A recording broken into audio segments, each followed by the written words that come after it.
Megha కృష్ణారెడ్డిపై BJLP నేత ఏలేటి మహేశ్వర్ రెడ్డి సంచలన వ్యాఖ్యలు చేశారు. నాసిరకం పనులు చేసినందుకు మేఘాకి కేంద్రం నోటీసులు ఇచ్చింది నిజం కాదా అని ప్రశ్నించారు. పనులు పూర్తి చేయకుండా నాయకులను మభ్యపెట్టి ఎస్కలేట్ చేసుకుంటున్నారని అన్నారు. ఇక మేఘా అవినీతిపై మరోసారి ఆధారాలతో ప్రెస్ మీట్ పెడతానని తెలిపారు. PV Krishna Reddy managing director MEIL MAL కంపెనీకి 27/7/2024 రోజు ఒక షోకాజ్ నోటీస్ ఇచ్చారు.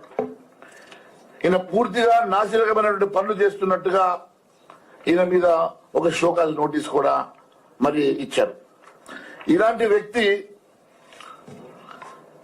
ఫేక్ బ్యాంక్ గ్యారెంటీలు ఇచ్చినటువంటి వ్యక్తి దేశవ్యాప్తంగా పూర్తిగా అన్ని బ్యాంకులని, అన్ని సంస్థలని, అన్ని ప్రభుత్వాలని మోసం చేసేటువంటి ఒక మోసపూరితమైనటువంటి మెగా కృష్ణారెడ్డి కంపెనీ